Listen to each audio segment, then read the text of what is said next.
Setelah minggu lalu ya teman-teman udah kenalan sama database, terus gambarannya seperti apa.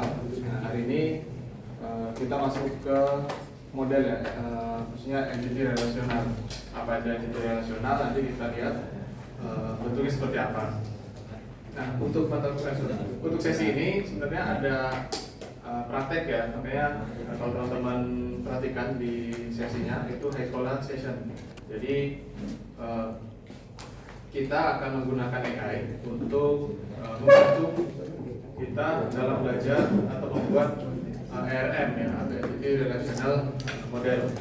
Nanti kalau misal sempat akan saya berikan pelatihan yang kita coba bareng-bareng untuk memanfaatkan AI. AI-nya ini biasanya GPT model.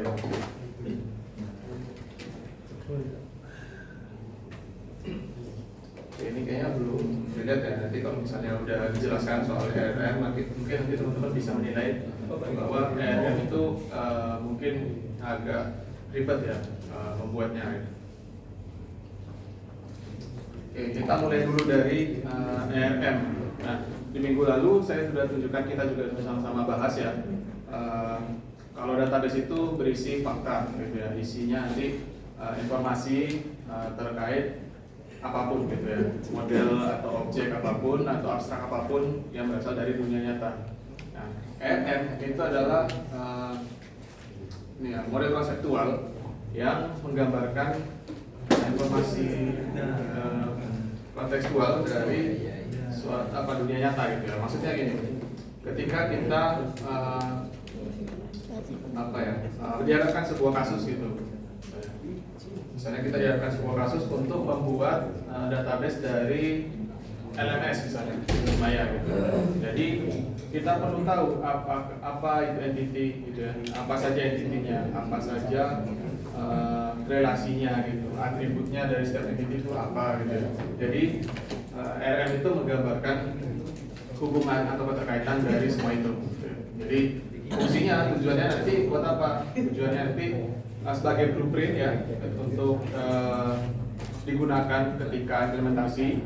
Terus yang kedua itu tujuannya bisa menjembatani, jadi dari kebutuhan bisnis sama teknikalnya gitu. Jadi orang awam pun sebenarnya bisa membaca ARM tanpa harus membaca atau diberikan database-nya. Nah, karena ini sesi berbasis AI gitu ya, kita memanfaatkan AI. Jadi AI sekarang bisa kita gunakan untuk meningkatkan ya desain kita, bahkan bisa memberikan rekomendasi juga ya untuk desain yang baik itu seperti apa.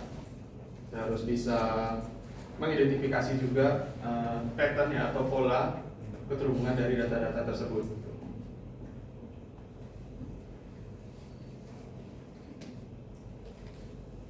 Nah, sebelum menggunakan AI ya, kita harus tahu dulu sebenarnya, kita berangkat dulu dari definisi. Tadi kita mungkin terlalu teoritis ya saya bahas ARM itu apa.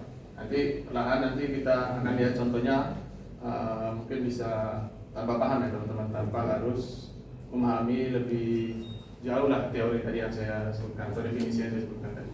Nah, setelah kita tahu definisi dari ARM, kita coba nih buat mendesain ya, mungkin kasus kecil-kecilan, nanti bandingkan sama AI gitu ya. Jadi teman-teman buat secara manual, digambar sendiri, terus coba minta AI mungkin untuk meningkatkan atau bahkan mungkin meminta yang baru gitu ya. Nanti di reflection ini kita bandingkan apakah AI itu benar-benar membantu kita atau tidak gitu ya.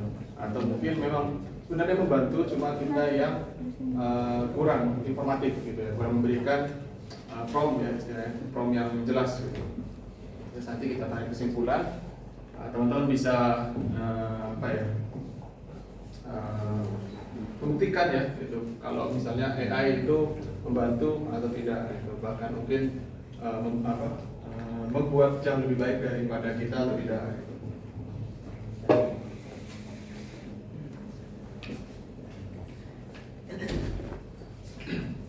Sebelum ke ARM mungkin kita balik ya jauh ke tahun 1970-an.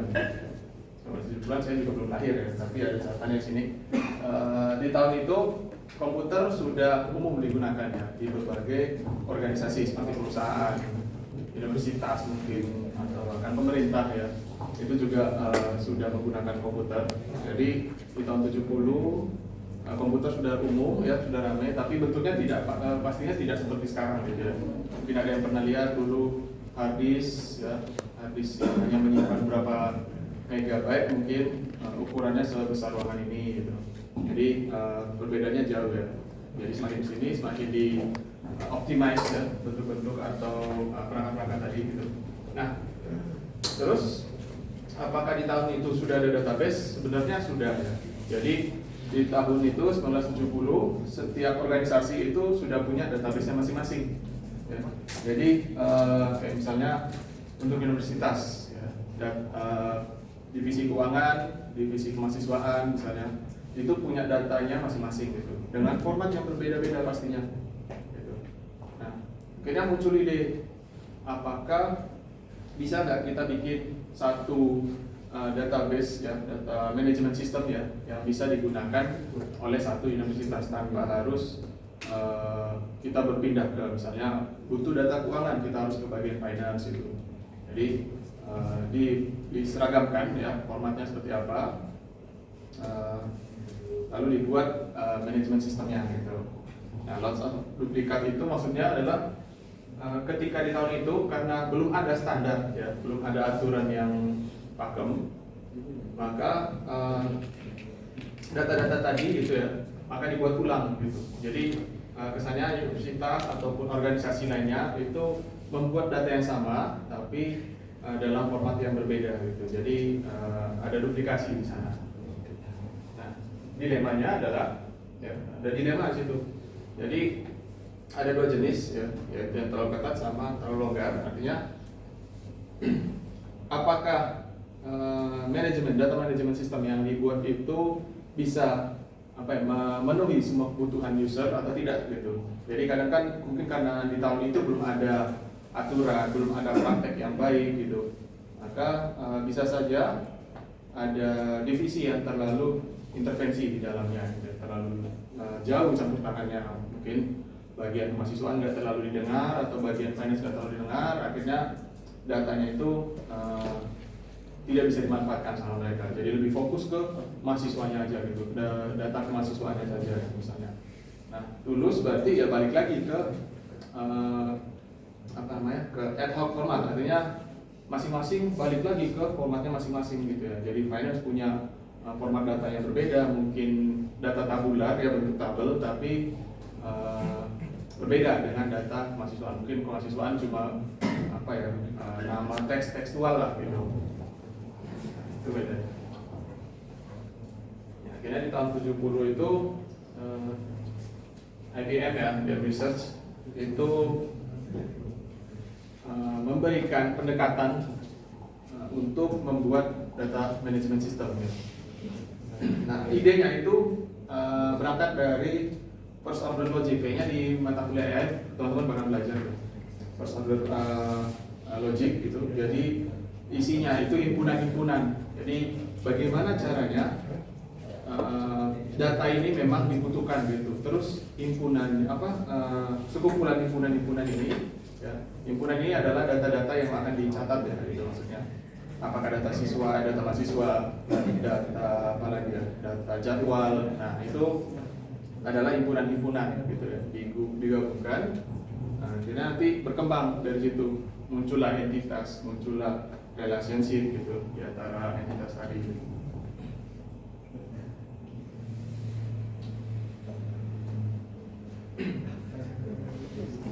Tadi sudah saya sedikit ya, entitas, relasi gitu. Nah, tapi sebelum ke sana kita dulu untuk bisa sampai ke sana ke desain IRM gitu maksudnya. Kita harus melalui beberapa tahap gitu ya. Sama kayak software engineering, kita mulai dulu dari requirement. Jadi tidak ada untuk langsung buat database-nya, enggak. Tapi kita dulu apakah database ini nanti memenuhi kebutuhan user atau tidak. Jadi requirement analysis ini melakukan analisis kebutuhan. Jadi berdasarkan itu nanti ya kasus-kasus atau kebutuhan-kebutuhan yang diinginkan si user, nah, baru kita buat di sini. Jadi high level konsepsional database design. Di sini baru kita masuk ke perancangan IRM ya. Nah, kita mulai buat IRM-nya seperti apa, entitasnya apa saja gitu, terus relasi dari setiap entitas itu seperti apa, setiap entitas atributnya apa saja. Nah, di sini dibuatnya IRM. Lalu di sini kita mulai menentukan gitu, relational database schema ini artinya kita mulai menentukan constraint-nya. Constraint di sini artinya key yang dijadikan sebagai unique gitu ya, atau atribut yang dijadikan identitas dari setiap entity itu apa. Lalu batasan ya, relasi antara satu entitas sama entitas yang lain itu apa gitu ya, derajatnya. Nanti kita lihat di belakang. Lalu di sini physical database design. Nah, di sini kita sudah mulai menentukan tipe datanya. Misalnya name gitu. Name itu mau disimpan sebagai teks atau angka gitu. Terus misalnya nama sama juga mau disimpan sebagai boolean atau string atau angka gitu. Itu tahapan-tahapan ya. Jadi dari requirement ya, kita harus tahu dulu kebutuhannya apa. Jadi tidak langsung loncat ke pembuatan database ya. Jadi kita tahu dulu requirement-nya apa. Dari situ kita rancang IRM modelnya. Setelah itu mulai menentukan atribut-atribut beserta constraint-nya. Nah, setelah ditentukan atributnya baru masuk ke implementasi. Implementasi beserta penentuan tipe datanya segala macam gitu ya.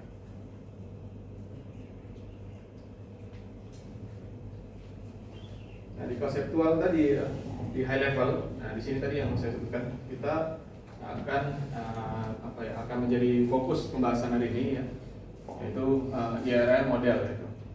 Jadi di IRM model itu isinya ya, isi di dalam IRM model itu ada entitas, ada relationship ya, seperti yang tadi sudah saya sebutkan. Nah, setiap entitas nanti kita perlu tentukan informasi yang terkandung di setiap entitas itu apa. Jadi entitas itu sebenarnya gini, sebuah objek atau sesuatu abstrak ya, yang ada di dunia nyata dan datanya akan kita simpan gitu. Misalnya mahasiswa, jadi data mahasiswa ini mau kita simpan. Nah, data mahasiswa itu mahasiswa itu berarti masuk ke dalam entitas gitu. Nah, relationship-nya misalnya kelas gitu, atau mata kuliah. Jadi mata kuliah ini juga berupa abstrak atau objek ya, yang ada di dunia nyata.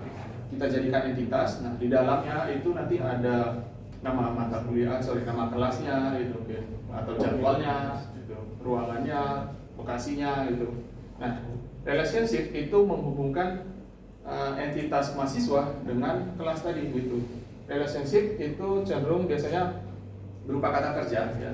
Jadi mahasiswa berada di kelas gitu, atau mengambil kelas apa gitu ya. Jadi nanti ada gambarnya saya tunjukkan. Jadi relationship itu entitas, hubungan antara entitas gitu.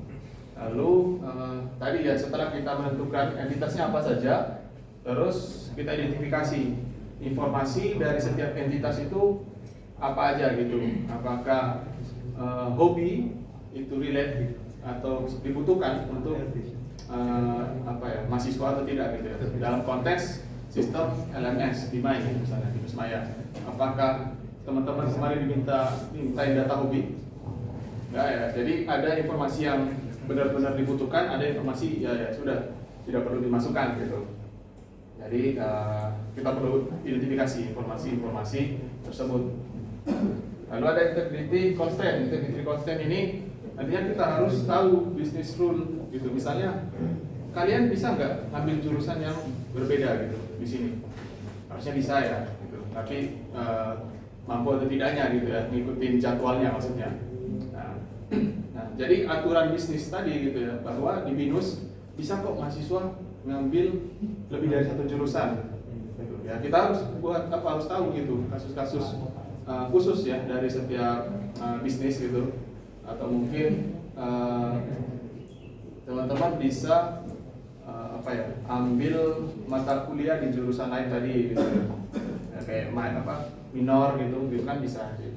Nah, jadi kita harus tahu nih bisnis-bisnis khusus yang ada di perusahaan tersebut atau organisasi tersebut. nanti itu juga bisa jadi landasan ya ketika kita membuat IRM. Apakah nanti perlu entitas lain atau perlu relationship yang lain gitu ya. Terus ini IRM model itu biasanya digambarkan sebagai diagram ya. Jadi diagram itu diagram yang menggambarkan hubungan kontekstual gitu ya antara entitas, terus ada atributnya beserta relasinya. Nah, ini mungkin nanti praktek yang kita lakukan ya. Kita menggunakan AI tools yang kayak ChatGPT. Jadi teman-teman ada yang pernah pakai Draw.io nggak? Draw.io itu berguna untuk membuat gambar flowchart gitu. Nah, itu online dan gratis ya. Jadi prakteknya skemanya nanti kita akan menggunakan ChatGPT, terus bukan ChatGPT mengenerate gambar, tapi mengenerate XML ya. XML ini nanti kita masukkan ke dalam Draw.io gitu. Jadi nanti dari Draw.io itu akan menghasilkan modelnya gitu. Nah, ini kira-kira ya gambaran IRD ya, IR diagram gitu. Ya, IR diagram itu sama aja dengan IR model. Jadi kita lihat tadi ya, ada entity, terus ada hal baru lagi, entity set ya. Kita mulai dari entity dulu. Nah, entity tadi objek atau abstrak ya, yang ada di dunia nyata kayak mahasiswa, manusia, peserta, kelas, mata kuliah, atau jurusan gitu ya. Jadi kalau misalnya objek tersebut memang penting untuk dicatat datanya, maka jadikan entity. Nah, entity set ini adalah sekumpulan dari entitas gitu ya. Jadi maksudnya gini, ketika kita ngomong entitas mahasiswa berarti ada individu-individu yang datanya sama gitu. Misalnya entitas dosen gitu. Saya sama Pak Anam punya data yang sama, yaitu ada kode dosen, ada nama, ada base jurusan gitu. Terus ada apa lagi ya? Mungkin fakultas gitu. Nah, jadi saya sama Pak Anam ini mau didata nih, mau dicatat datanya nih. Jadi kita gabungkan menjadi entitas gitu ya. Jadi entitas itu berisi entity set. Nah, di contoh ini employee ya, employee ini adalah entitas gitu. Jadi ada individu-individu yang ada di perusahaan tersebut yang ingin kita catat datanya. Ya, mungkin nama ya, ada nama, ada kodenya ini slot apa nih. Jadi ada kode SSN-nya, ya, kode pegawainya ya, maksudnya. Jadi setiap entitas itu pasti punya atribut yang sama, yaitu informasi yang melekat di dirinya itu sama semua.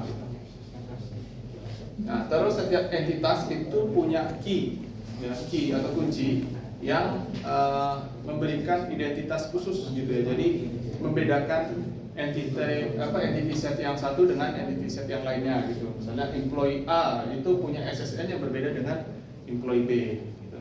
Nah, jadi setiap entitas ada key-nya. Terus atribut as a domain itu maksudnya informasi atau atribut yang dimiliki entitas itu benar-benar dibutuhkan gitu. Memang benar-benar ranahnya gitu ya. Jadi kalau kita sebut di sini entitas employee, ya udah data-data yang berkaitan sama kepegawaian gitu. Jadi kita tidak perlu tahu dia merek HP-nya apa, merek komputernya apa, kita tidak perlu tahu gitu. Jadi cukup data-data yang penting saja. Nah, untuk entitas ya, bentuk bentuk gambarnya ya, kalau digambarkan di dalam model, entitas itu persegi panjang gitu. Terus atribut itu elips beserta namanya apa aja gitu. Terus kalau key dari suatu entitas itu akan ditandai dengan underline, garis bawah. Nah, misalnya kalau mahasiswa, ya kita punya entitas mahasiswa. Kira-kira atributnya apa aja? Nama, umur, name gitu. Ya, jadi informasi yang berkaitan aja ya di mahasiswa. Ya. Oke, sampai sini mungkin ada pertanyaan? Terlalu cepat saya jelaskan.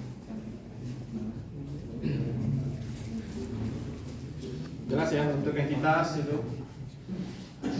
Bagaimana cara mencari atau membuat entitas? Mungkin masih ada yang bingung.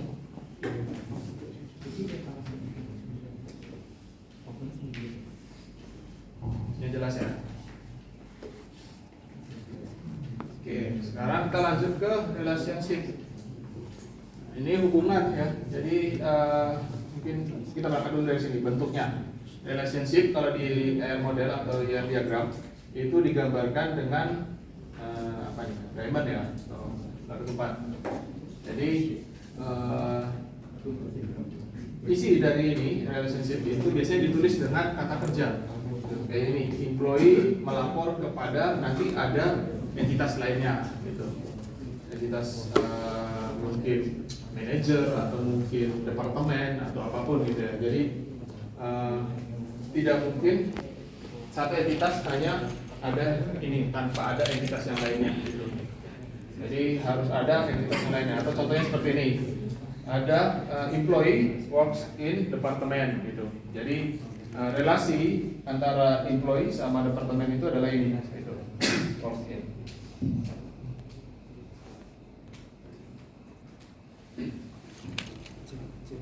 Nah, nanti ada berbagai macam jenis relasi ya. Jadi relasi, jadi ada one to one, artinya satu lawan satu ya. Artinya apa? Mungkin contohnya gini. Kalau di sini untuk mata kuliah database misalnya ya, mahasiswa A itu hanya boleh, atau misalnya di satu semester satu mahasiswa hanya boleh mengambil satu mata kuliah yang sama. Itu artinya teman-teman tidak bisa ambil dua kelas database di semester ini. Nah, itu hubungan one to one gitu ya. Satu mahasiswa hanya boleh mengambil satu mata kuliah yang sama di satu semester tersebut gitu. Jadi nanti kalau kita gambarkan misalnya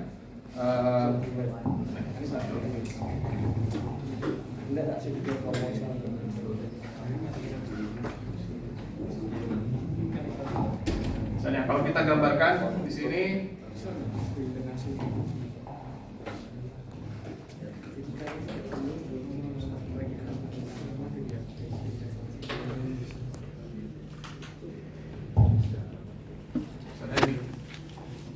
entitas mahasiswa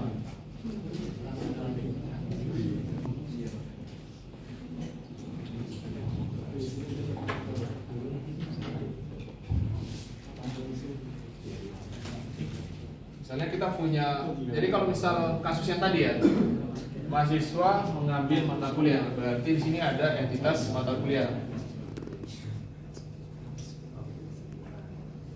Atributnya nanti mungkin ada ID dari mata kuliah, ada nama gitu. Terus mungkin ada informasi jumlah SKS-nya berapa. Nah, di sini mungkin sama ya. Ada name kita jadikan sebagai key, terus ada nama,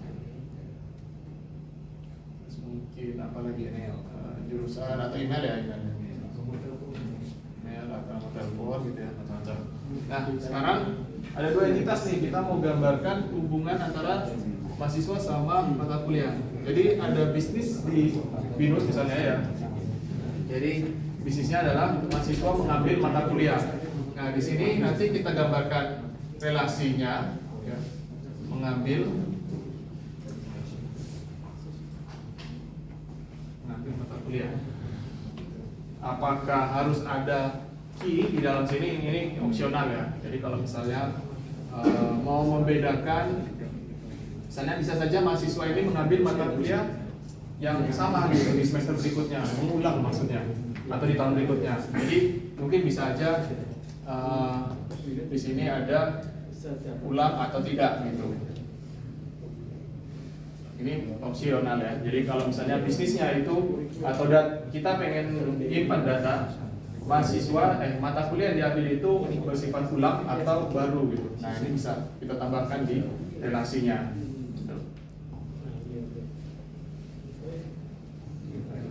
Nah, ini nanti tergantung kasusnya ya.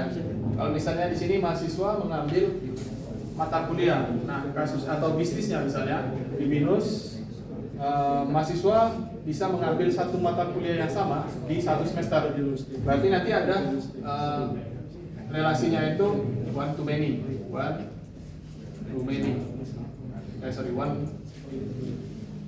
to one ya gitu misalnya. Jadi satu mahasiswa hanya bisa mengambil satu mata kuliah yang sama di satu semester.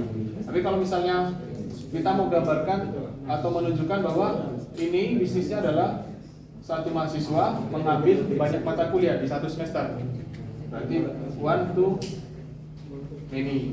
Nah, nanti kita lihat jenis-jenisnya. Tapi setidaknya teman-teman paham dulu nih relasi itu seperti apa gitu. Untuk membentuk atau membuat relasi itu seperti apa.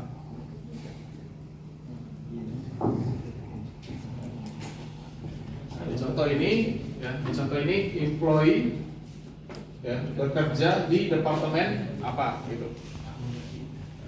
Kalau kita tafsirkan ya gambarnya ini.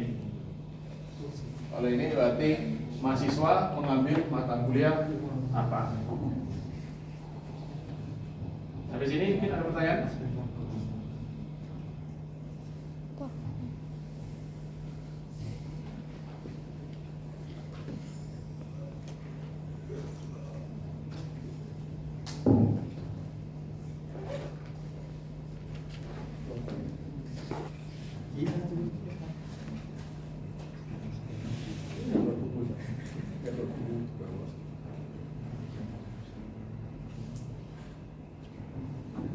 Mari pahami dulu.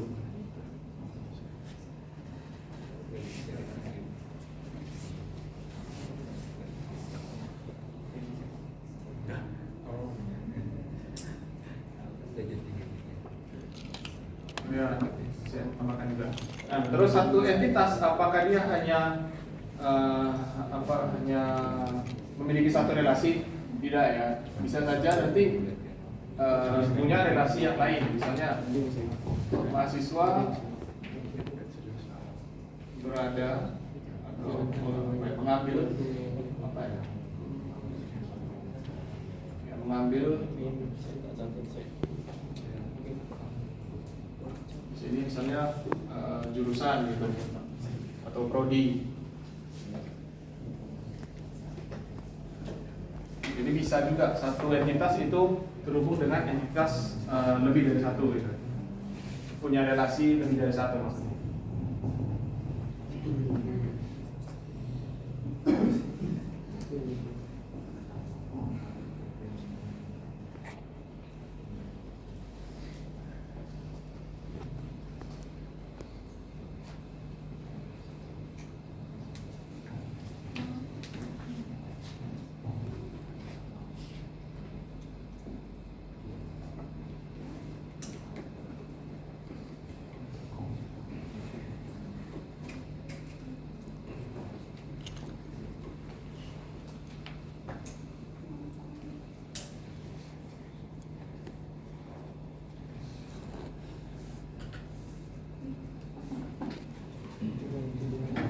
Kita lanjut ya. Selanjutnya kita akan melihat ya jenis-jenis relasi. Kalau di sini ada 4 jenis ya, yaitu one to one seperti tadi yang saya spill. Terus ada one to many, ada many to one, sama many to many. Kita lihat contohnya satu-satu. One to one itu ketika salah satu contohnya ya, ketika tadi satu mahasiswa itu hanya boleh ambil satu mata kuliah yang sama di satu semester.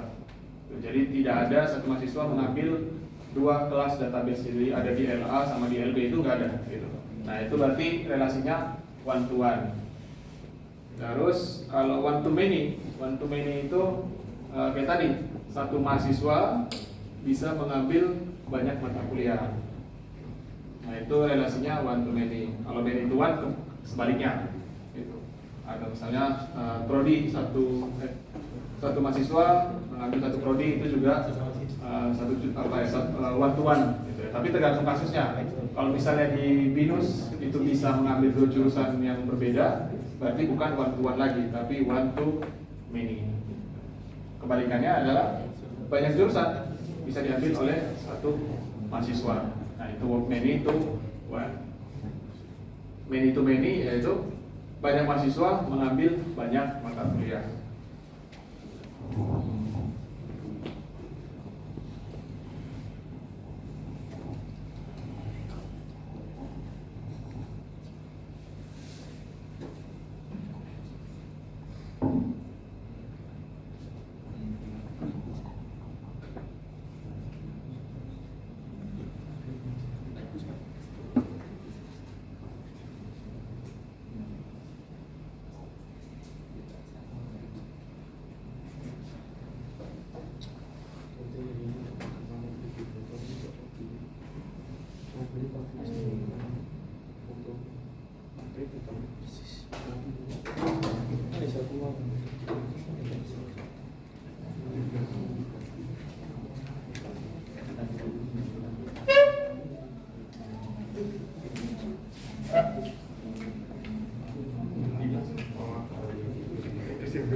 Baik, kita lanjutkan ya.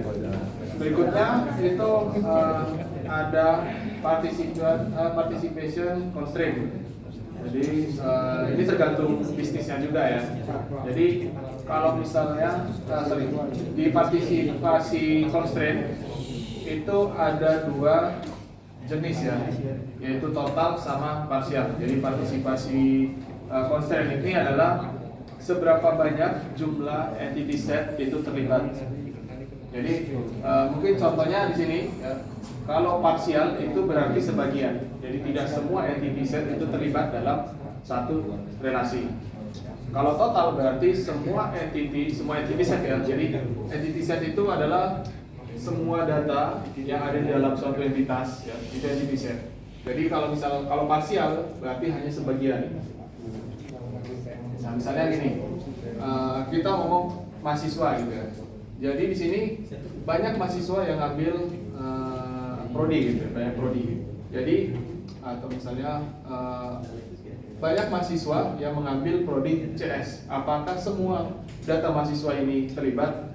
Tentunya tidak ya. Jadi ada mahasiswa SI, ada mahasiswa DKV, ada mahasiswa DB gitu ya. Jadi di sini isinya nanti semua mahasiswa yang ada di BINUS misalnya. Di sini data prodi atau jurusan yang ada di BINUS ya, mungkin khususnya di Semarang gitu. Apakah semua mahasiswa kita ambil contoh mengambil prodi CS gitu. Nah, jadi sebagian yang terlibat itu disebut dengan partisipasi parsial. Jadi cuma sebagian, tidak total, tidak semuanya.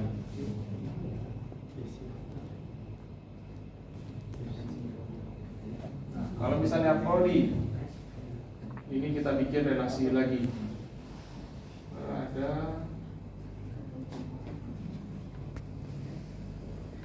Berada ya, ada di Semarang. Ini contoh yang lain lagi. Kampus misalnya. Di sini data kampus ya, kampus BINUS Malang, BINUS Semarang, BINUS Bandung, BINUS Jakarta. Nah, misalnya di sini, apakah prodi CS itu ada di semua kampus? Di BINUS Malang apakah ada CS? Di Semarang ada, Bandung ada, Jakarta ada. Berarti tipikal seperti itu merupakan total partisipasi. Jadi semua prodi CS yang ada di sini itu terlibat. Tapi kalau misalnya kita ngomong konteksnya semua prodi di sini apakah ada di semua kampus? Tidak ya. Bisa saja di sini di sini hanya berapa gitu. Ambil contoh BINUS Jakarta punya jurusan AI misalnya. Nah di sini kita nggak punya, jadi itu parsial. Atau contoh lain di situ misalnya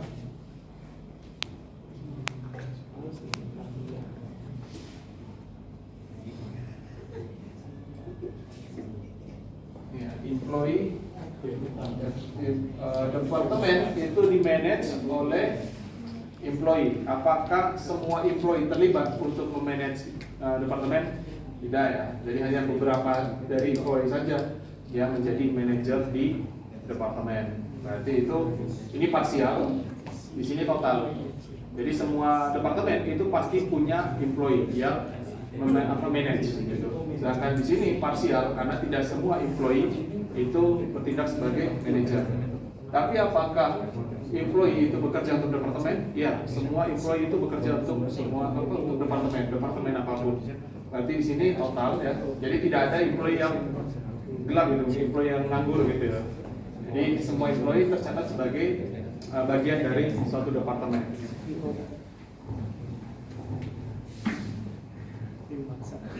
Sampai sini mungkin ada pertanyaan? Mungkin masih ada yang bingung sama partisipasi constraint.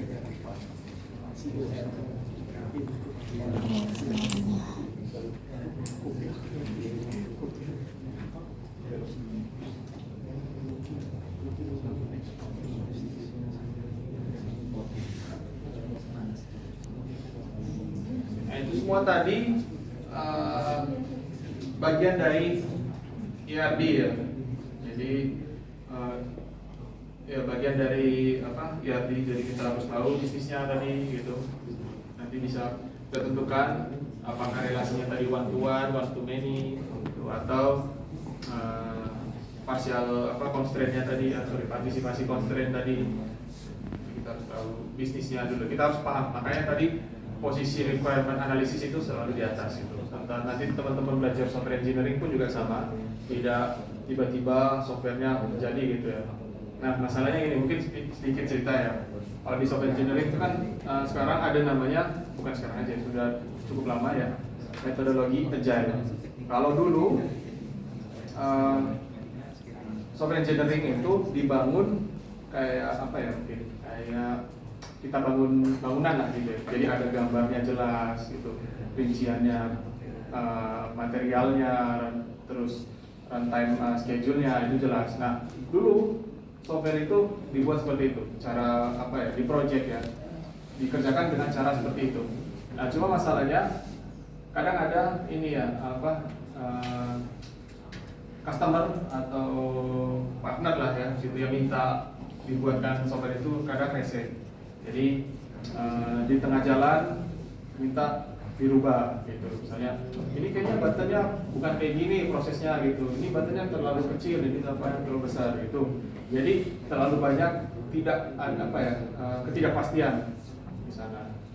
Jadi makanya diubah jadi agile. Di situ customer dilibatkan. Nah, jadi nanti customer bebas gitu. Mau setiap hari misalnya ke meeting, ketemu mau minta perubahan, kalau selama itu masuk akal dan relevan, maka langsung bisa diubah. Nah, di database juga sama. Jadi maupun di software ya, tadi ada requirement itu juga sama gitu. Ada requirement analysis. Jadi kita harus tahu dulu gambaran besar di picture dari keinginan user itu seperti apa. Jadi nanti selama proses pengerjaan itu si user atau customer itu akan, atau klien ya, itu akan dilibatkan terus. Jadi database pun juga sama, perilakunya juga sama sekarang.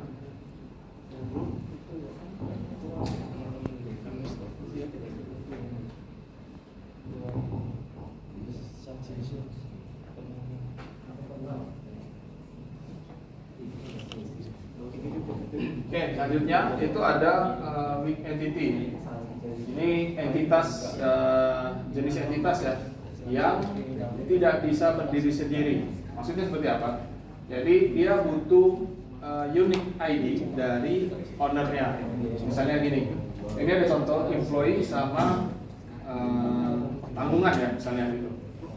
Employee sama tanggungan. Jadi di entitas tanggungan itu hanya berupa namanya aja sama umur gitu. Jadi bisa saja tanggungan misalnya employee A dengan employee C gitu punya tanggungan yang sama, misalnya punya 2 anak, atau misal punya apalagi tanggungan yang asuransi kesehatan misalnya, sama-sama punya asuransi kesehatan.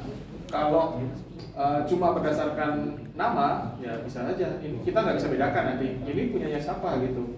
Bisa saja namanya sama, umurnya berbeda.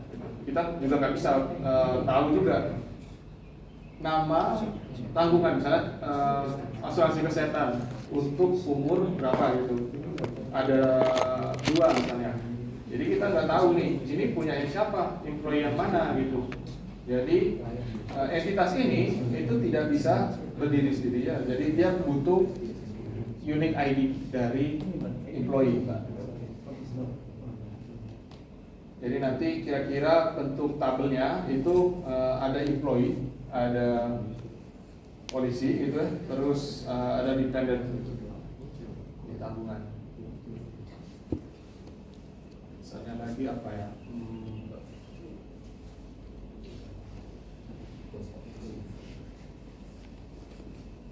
Misalnya di sistem perpustakaan misalnya ada buku, ada peminjam gitu, atau apa ya, anggota misalnya, anggota perpus sama buku gitu. Terus ada entitas peminjam gitu. Jadi buku di perpustakaan itu kan tidak mungkin cuma satu ya. Jadi satu buku yang sama maksudnya, tidak mungkin cuma hanya satu. Jadi untuk membedakan buku misalnya database teknologi ada dua. Nah buku ini dipinjam siapa itu perlu kita cantumkan. Peminjamnya siapa? Gitu. ID dari peminjam itu siapa? Jadi walaupun misalnya di sini ada anggota, ini sistem perpus ya misalnya. Terus di sini buku,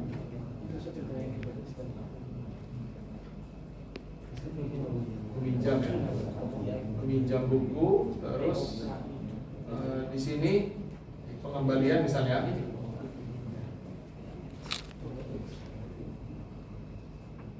mengembalikan.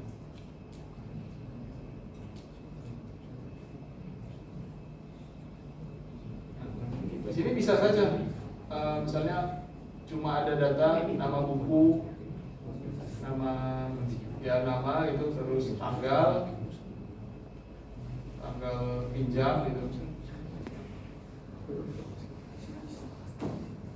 Nah, kalau cuma seperti ini di database-nya atau di tabel nanti kita nggak tahu ini sama pinjaman ya, nama pinjam misalnya.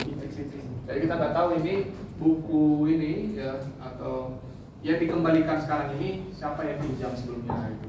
Apakah nanti dia kena denda atau tidak gitu. Jadi dengan kita cantumkan di sini misalnya di sini tanggal pengembalian misalnya.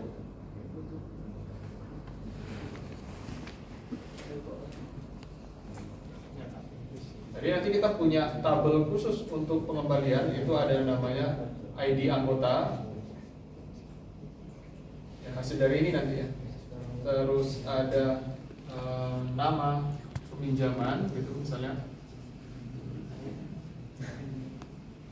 Terus ada tanggal pinjam sama tanggal kembali. Jadi ini satu tabel untuk pengembalian misalnya, tabel pengembalian. Terus nanti ada tabel anggota, ada tabel buku. Jadi entitas itu kaitannya sama tabel. Itu entity ya. Nah itu digambarkan dengan ini double ya. Ada sebenarnya. Jadi bisa double atau bold seperti itu.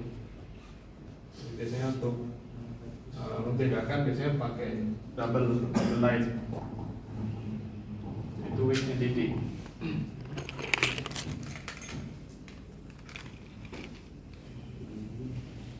Kalau misalnya ini kita buat tabelnya.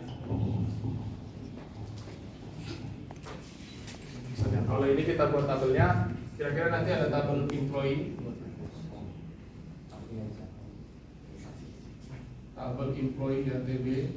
Di sini ada ID employee-nya, ada nama, terus mungkin apa ya, ada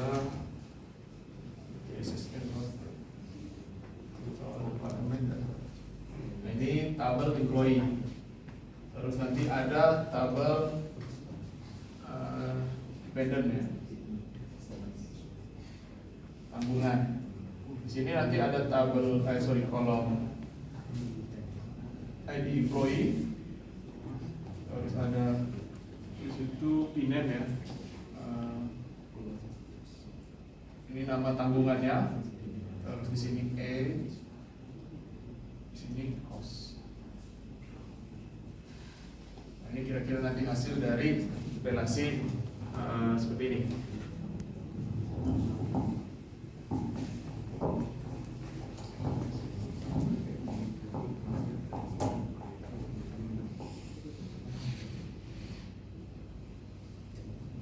Baca kan ya tulisan saya?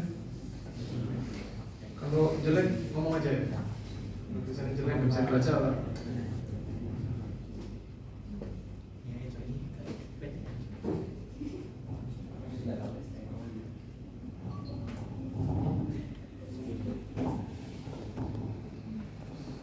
Di lab sudah mulai kan ya? Lab sudah sampai mana kalian belajar di lab? Lumayan jauh Pak. Jauh gimana? Ya, Gimana? Apa yang kalian pelajari di lab?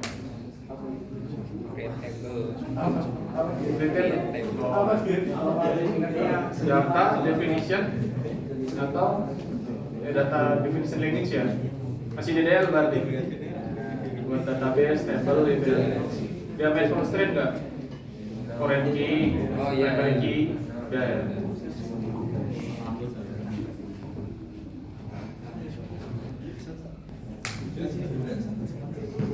Jadi udah tahu kan ya relasi kalau misalnya ini dibuat kayak SQL, ini foreign key berarti nanti nyambungnya ke sini, tahu kan ya cara buatnya?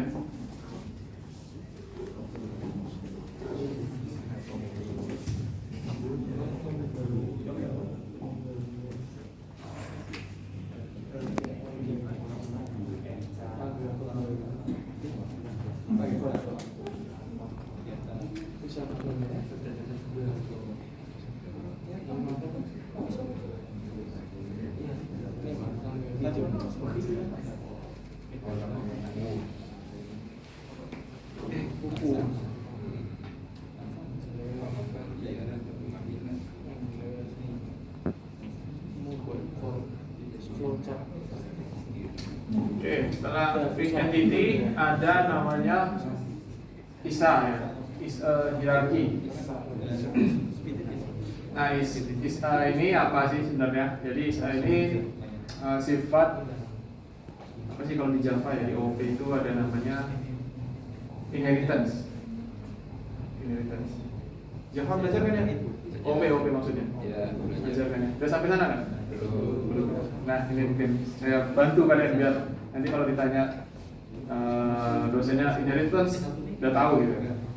Nah, ISA itu adalah entitas ya yang mewarisi entitas lainnya. Jadi ada hierarki dan hierarki itu akan mewarisi beberapa atribut dari entitas superclass. Jadi ada subclass, ada superclass. Nah, di sini contoh sini employee itu menjadi superclass. Jadi dia yang paling atas gitu. Nah, dengan ISA kita bisa membedakan nanti employee itu merupakan hourly ya atau kontrak. Jadi ada yang employee dengan jenis kontrak atau hourly.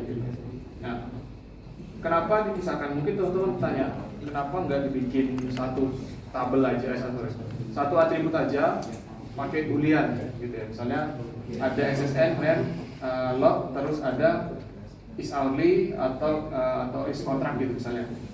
Atau type-nya pakai enum gitu. Mungkin teman-teman mikir kenapa nggak gitu aja. Nah, ini bertindak nanti misalnya untuk hourly itu punya data yang lain. Gitu. Jadi dia punya data yang lain, ada hourly wage, ada jumlah jam kerjanya gitu kan beda ya sama kontrak. Kalau kontrak kan ya udah dia harus bekerja dari tanggal sekian sampai tanggal sekian gitu atau tahun sekian sampai tahun sekian. Sedangkan kalau hourly ya jadi itu per jam. Jadi nggak bisa kita samakan sifatnya gitu. Mungkin kalau kita gambarkan ya bikin database-nya atau tabelnya. Misalnya di sini employee ya, tabel employee. Di sini ada SSN. Terus ada name misalnya ya name, ada load misalnya, terus di sini misalnya teman-teman pakai type employee gitu ya, nanti isinya enum, apakah dia hourly atau jadi type ini nanti isinya hourly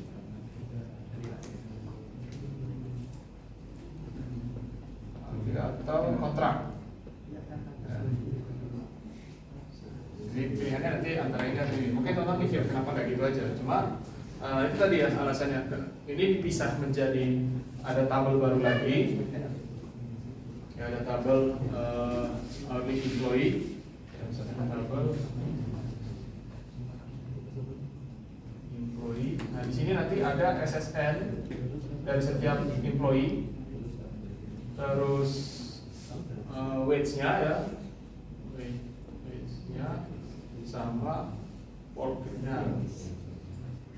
Nah, ini kan sifatnya berbeda dengan kontrak gitu. Untuk kontrak nanti beda lagi gitu. Kontrak nanti ada SSN juga sama kontraknya, dia kontraknya berapa lama misalnya, sama mungkin bayarannya atau apanya gitu. Nah, terus sifatnya diturunkan apa?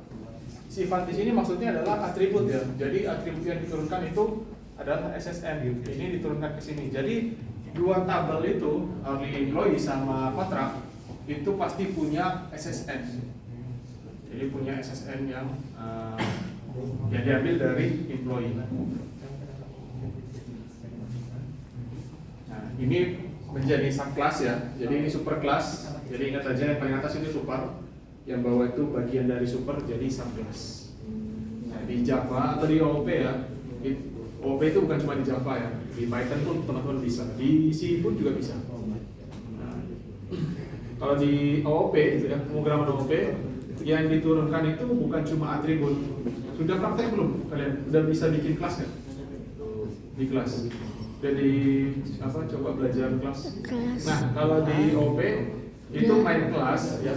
Jadi ada namanya kelas, ada namanya objek. Jadi di dalam kelas itu ada atribut, ada metode biasanya.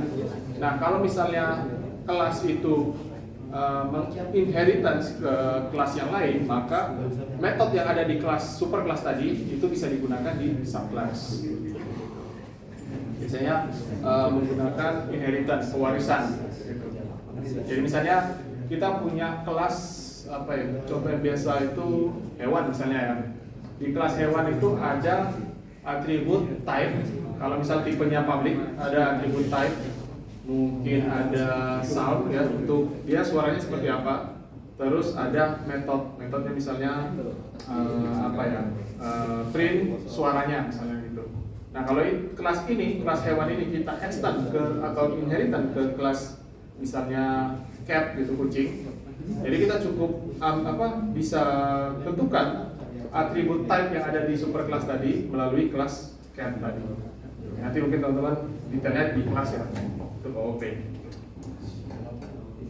OOP itu seru, nggak sesulit yang teman-teman bayangkan.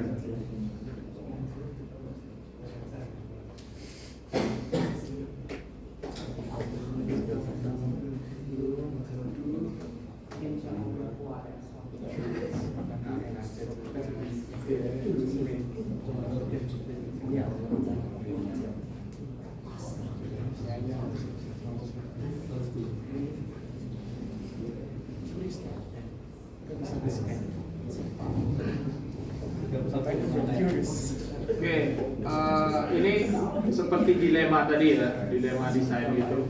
Jadi pemilihan desain. Jadi kalau misalnya nanti UAS, ya, jadi dari awal ini saya sudah bilang, kalau UTS atau UAS ada soal yang diminta IR diagram, itu saya tidak akan sepenuhnya menyalahkan. Jadi tidak ada diagram yang mutlak, yang benar. Jadi misalnya soalnya diminta untuk membuat IR diagram untuk sistem rumah sakit misalnya, gitu. Teman-teman desain seperti apapun, saya nggak akan kasih 0 pastinya, nggak akan. Karena apa? Ya desain teman-teman pasti tidak sepenuhnya salah, gitu, tidak sepenuhnya benar. Gitu. Jadi teman-teman punya persepsi yang berbeda, tinggal menjelaskannya aja, gitu. Maksudnya gini, kalau saya buat IR diagram untuk sistem rumah sakit, ya teman-teman pasti punya pandangan yang lain, gitu. Jadi saya janji kalau misalnya soal UTS atau UAS ada soal IR diagram, selama itu dikerjakan ya bukan tulis kembali soalnya, saya nggak akan kasih 0 IR diagram teman-teman. Nah, kembali lagi ke materi ya. Nah, ketika kita membuat IR diagram, ya, tadi kan teman-teman sudah tahu ya, di IR diagram itu ada 3 atribut atau 3 komponen lah. Ada entitas, ada relasi, ada atribut. Nah, mungkin yang sulit untuk ditentukan itu antara entitas sama relasi. Apakah entitas itu apakah abstrak atau objek di dunia nyata ini dijadikan entitas atau relasi gitu. Misalnya kayak pengembalian ini kan bukan objek kayak mahasiswa ya atau anggota gitu ya. Pengembalian ini bisa kita anggap sebagai relasi, bisa kita anggap sebagai identitas juga bisa gitu ya. Jadi pemilihan identitas sama relasi itu agak tricky ya. Jadi tergantung kasusnya juga gitu. Terus apa lagi?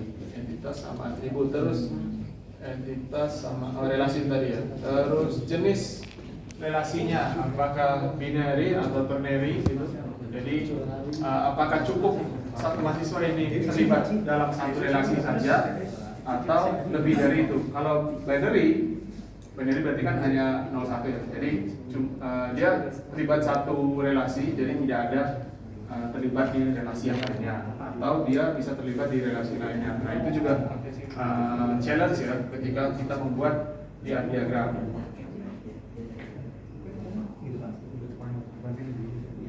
Nah ini ada satu kasus ya, mungkin tadi entitas sama atribut belum saya jelaskan.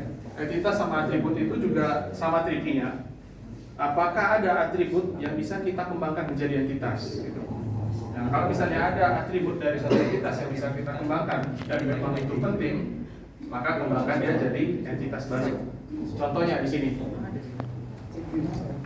address yang teman-teman tahu pasti cuma ya udah jalan apa gitu ya, kecamatan apa gitu. Nah kalau misalnya kita pengen kelompokkan nih nanti, misalnya employee yang ada di kota apa gitu misalnya, berarti address ini kita kembangkan, kita pisahkan ya gitu, kita pisahkan menjadi entitas yang baru.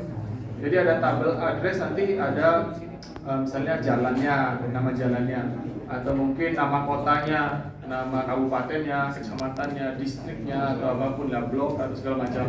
Nah itu kan bagian dari alamat juga gitu ya.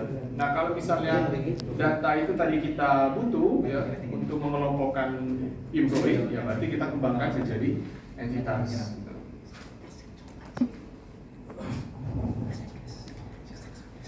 Atau misalnya nama pun juga sama. Nama itu biasanya ada first name sama last name. Gitu. Nah kalau misalnya itu dibutuhkan, berarti kita pisahkan menjadi entitas yang baru gitu. Jadi kita bikin entitas baru lagi untuk khusus nama aja. Tapi itu kembali lagi tergantung kebutuhan bisnisnya.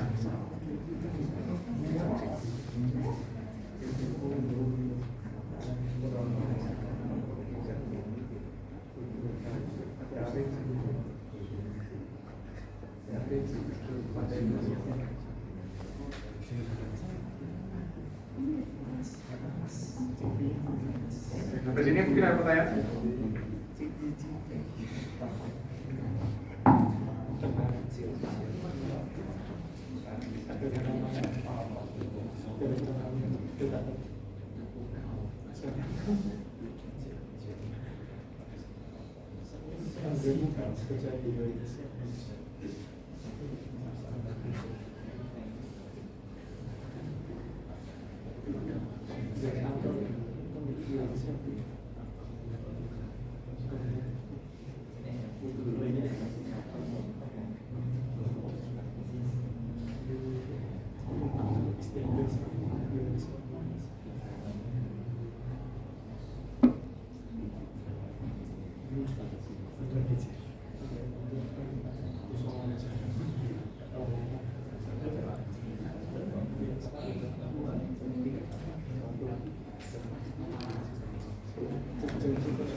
Menit kelima, menit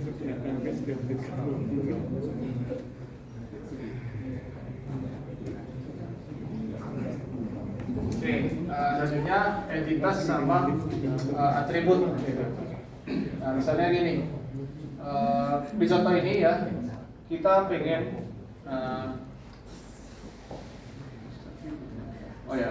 sama kayak tadi ya, atribut gitu. Contoh yang lainnya, misalnya employee bekerja di departemen gitu. Terus atributnya itu ada durasi. Nah, durasi ini bisa saja mungkin kita pengen pisahkan startnya kapan, dia selesainya kapan gitu. Kalau durasi saja cuma tulis 2 tahun, 2 bulan, 3 bulan gitu, setahari gitu. Nah itu kan kurang informatif ya. Jadi kita bisa pecah lagi ya. Untuk durasi kita bikin tabel baru atau sebagai entitas baru, isinya nanti tentunya kode dari employee, terus departemen, bersama atribut khusus dari durasi gitu. Dari from ke sama to gitu. Yaitu contoh-contoh entity versus atribut. Jadi kita juga harus bisa pilih ya, atribut ini apakah make sense untuk kasus tersebut, kebutuhan bisnis atau tidak gitu. Kalau misalnya kayak tadi kita pengen mengelompokkan, nanti ada fitur untuk mengelompokkan employee berdasarkan lokasi tempat tinggalnya gitu. Kalau misalnya kita berdasarkan address yang cuma jalan, nama jalan, terus secara umum lah, itu kayaknya kurang bagus lah ketika dikelompokkan. Jadi kita bisa pisahkan menjadi beberapa atribut baru gitu ya, atau menjadi entitas baru.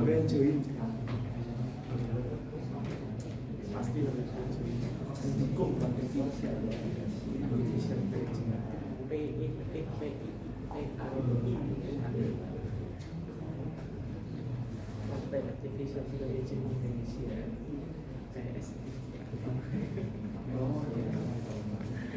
Kok aja gue ini gajinya digabungkan. Terus ini terus ini juga ya, apakah entity versus relationship. Jadi di contoh yang paling atas nih, ini kita abaikan dulu. Yang contoh ini kita bisa bikin satu tabel dari sini ya, employee yang bertindak sebagai manajer, atau data employee terus departemen sama departemen. Jadi nanti di tabel employee itu ada mungkin atribut boolean misalnya yang menandakan dia ini manajer atau bukan. Itu juga bisa. Tapi kalau misalnya setiap manajer itu punya budget ya, yang diberikan untuk mengelola departemen, ya contohnya seperti ini, contoh yang kedua, maka langkah baiknya kita buatkan satu atribut, entitas baru, ya. Isinya adalah data-data dari manajer gitu. Jadi nanti ada data manajer beserta budgetnya. Kalau di contoh ini kita tidak tahu nih budget, kita tidak bisa memasukkan data budget ke employee karena tidak semua employee punya data budget, hanya manajer aja gitu yang berhak punya budget untuk mengelola departemen gitu. Jadi kita pisahkan ya, kita bikin atribut entitas baru ya, menggunakan tadi inheritance ya, warisan atau hierarki tadi entitas. Jadi kita bikin satu entitas baru isinya manajer. Jadi di dalam nanti adalah employee yang bertindak sebagai manajer. Mungkin contoh paling simpel ya sini, misalnya ini employee ya. Kalau misalnya pakai contoh yang di atas, di sini kita tambahkan di sini kita tambahkan apakah ini manajer atau tidak gitu ya, boolean. Nah, cuma tabel employee itu tidak mungkin punya budget. Budget ini itu pastinya hanya menempel di manajer gitu. Jadi budget ada di dalam tabel employee itu salah. Jadi tidak sesuai lah. Jadi kita perlu bikin tabel baru lagi. Ada namanya manajer misalnya. Di sini nanti ada SSN misalnya untuk ID dari employee-nya, terus departemen ID, terus sama budget. Jadi di sini nanti tidak ada budget, jadi cukup hanya is manager pun juga hilang, jadi tidak perlu gitu. Jadi di sini data fokus tabel ini hanya fokus isi data employee saja. Sedangkan ini tabel khusus untuk data manager aja. Izin leser.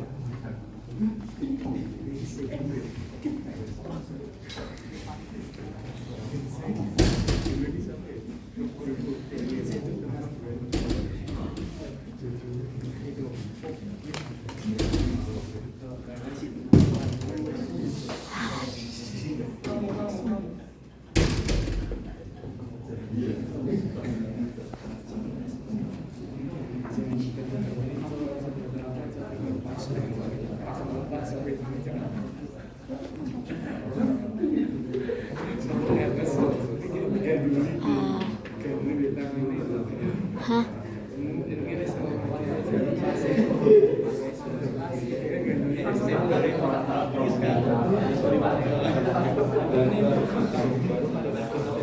Baterai laptop.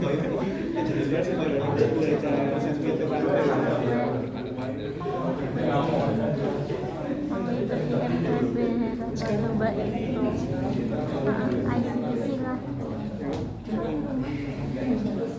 sama itu untuk ada yang bisa UPH. Oke, kita lanjut ya. Terakhir ini ada binary sama ternary. Gitu. Binary tadi mungkin terlihat simpel ya. Binary itu cuma satu entitas berrelasi sama satu entitas saja. Jadi terlihat simpel. Cuma kadang ada kondisi yang desain seperti itu jelek ya atau buruk lah gitu. Nah, misalnya seperti ini. Employee itu punya tanggungan gitu. Jadi employee punya tanggungan, terus employee polisnya apa gitu. Nah, mungkin terlihat ya ini baik-baik aja gitu. Tapi ketika misalnya diberikan ke ke orang awam, dia bakalan bingung pastinya. Jadi kalau yang di sini kenapa lebih baik?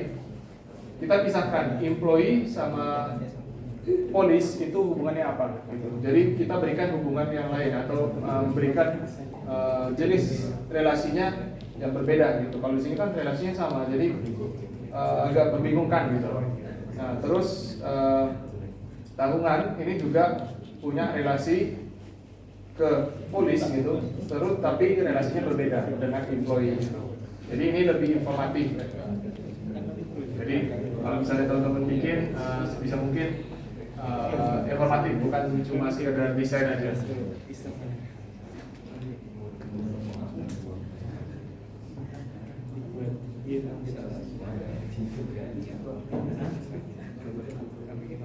Nah, itu tadi pekerjaan-pekerjaan yang dilakukan di konseptual design atau ketika kita membuat IR model atau IR diagram. Jadi kita perlu mendeskripsikan ya data yang mau disimpan itu apa aja. Data tadi itu ya, entitas ya maksudnya. Data mahasiswa kah, data keuangan kah, data kelas, data prodi, data pegawai segala macam. Nah, itu kita tentukan di sini. Ya, awalnya itu pasti kita tentukan entitasnya dulu. Terus nanti kita lanjut ke ini relasi. Ya, terus dari entitas kita tentukan atributnya, baru masuk ke relasi. Terus tadi kita juga ada beberapa entitas khusus ya, kayak weak entitas weak lemah, sama bisa hierarki.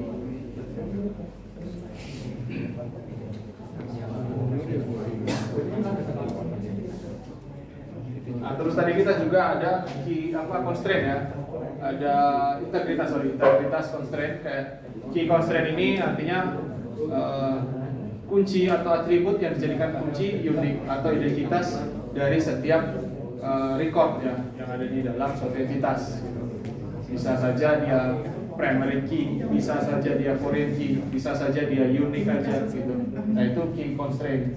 Terus tadi ada partisipasi constraint, itu menunjukkan keterlibatan record ya atau ya data yang ada di dalam satu entitas. Nah, apakah dia total atau parsial. Terus ada overlap sama cover ya. Di sini tadi bisa hierarki. Jadi apakah suatu entitas itu bisa diturunkan, diwariskan atau tidak gitu. Nah, sebenarnya ada beberapa constraint yang lain lagi ya, kayak functional dependency itu nanti ketika main normalisasi nanti.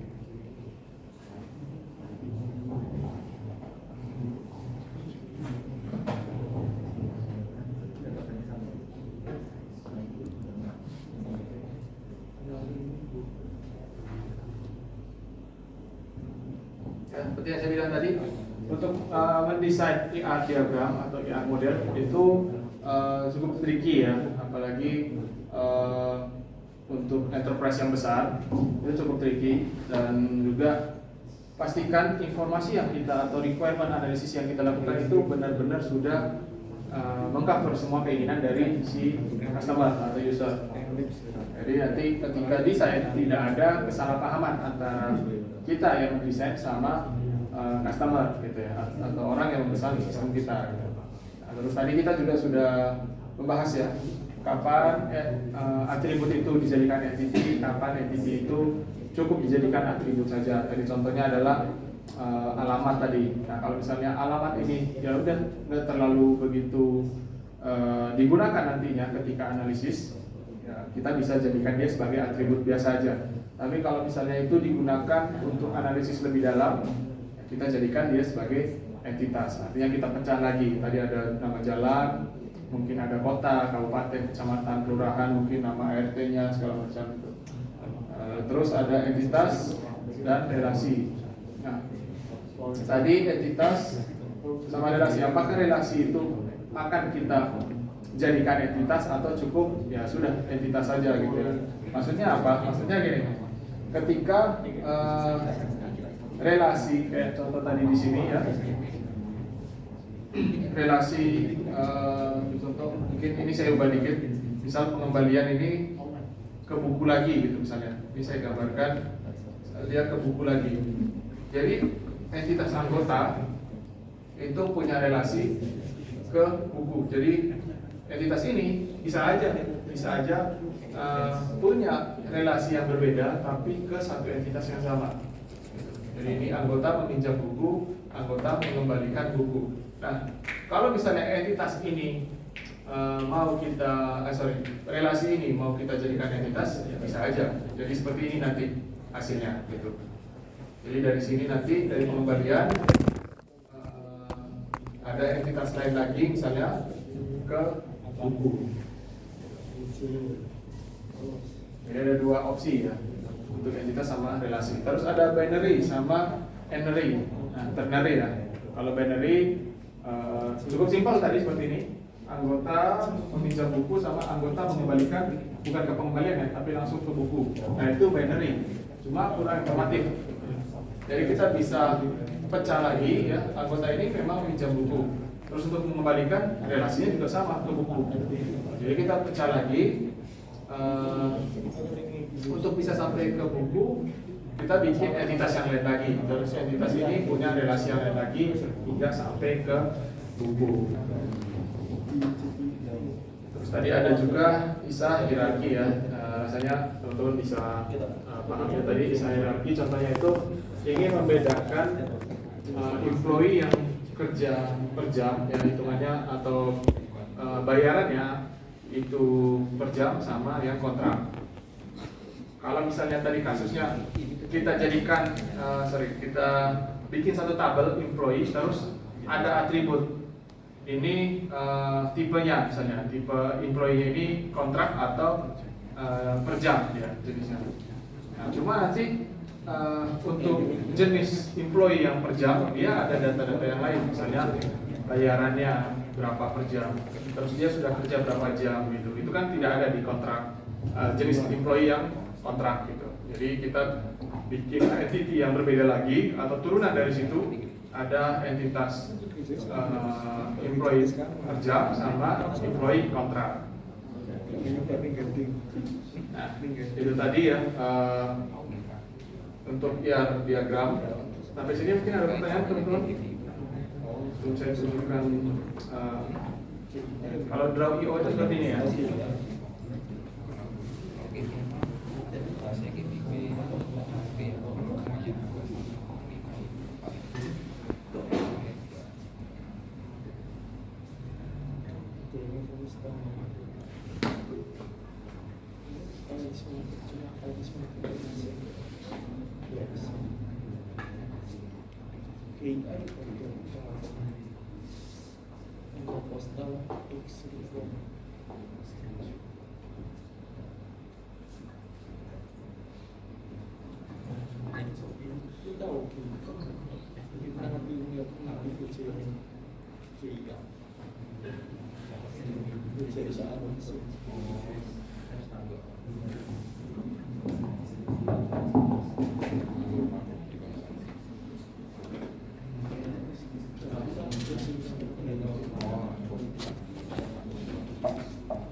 Jadi ini cara menggunakan di samping kita drag and drop manual ya, masukkan ini gitu relasinya seperti apa gitu. Ini juga bisa, tapi kita juga bisa menggunakan XML ya, XML yang di-generate oleh GPT misalnya.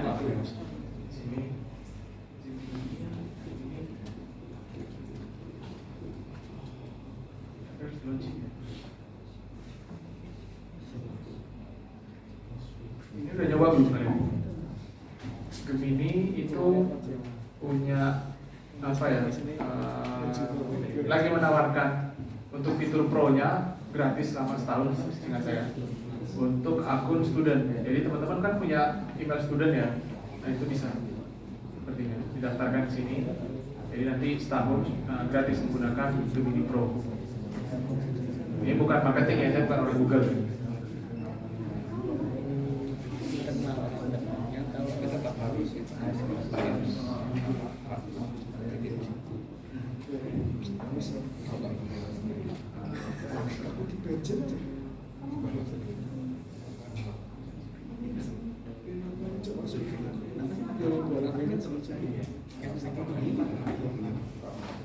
Nah, nanti teman-teman tinggal tulis ya promnya, misalnya untuk promnya itu sebutkan kasusnya, terus misal aktor yang terlibat di dalamnya siapa aja, terus bisnisnya apa saja, misalnya sistem perpustakaan gitu, minta di ChatGPT promnya seperti ini misalnya. Saya ingin membuat sistem informasi perpustakaan gitu. Terus data yang akan disimpan adalah data buku, anggota, misalnya karyawannya, tanggal pengembalian, tanggal peminjaman segala macam itu. Terus nanti bisnisnya kalian tuliskan, misalnya satu anggota hanya bisa meminjam maksimal 3 buku. Gitu. Terus satu anggota atau misal satu anggota hanya bisa meminjam 1 buku yang sama, jadi tidak ada 2 buku dengan judul yang sama di peminjaman yang sama gitu. Nah itu kalian tuliskan. Terus permintaannya tolong generate XML draw.io untuk kasus ini. XML untuk IRM ya, IRM model yang akan kalian import ke draw.io nantinya. Soalnya saya nggak bisa coba. Ya, jadi nanti teman-teman coba ini ya, kan ada kasusnya ini.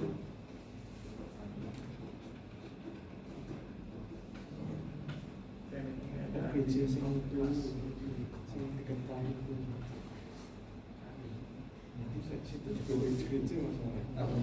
nanti kalau yang saya sudah dapat, yang sudah di-generate itu sama si GPT, teman-teman bisa masukkan ke sini. Akan dibuatkan sama draw.io-nya diagram-diagramnya apa aja. Maksudnya objek-objek dalam diagramnya, kayak entitasnya gitu. Misalnya coba ya, kita coba.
Kita sudah dapat ya, dapat. Ini tadi saya cuma minta progresiunan aja ya, saya cuma jelaskan saya mau buat sistem apa.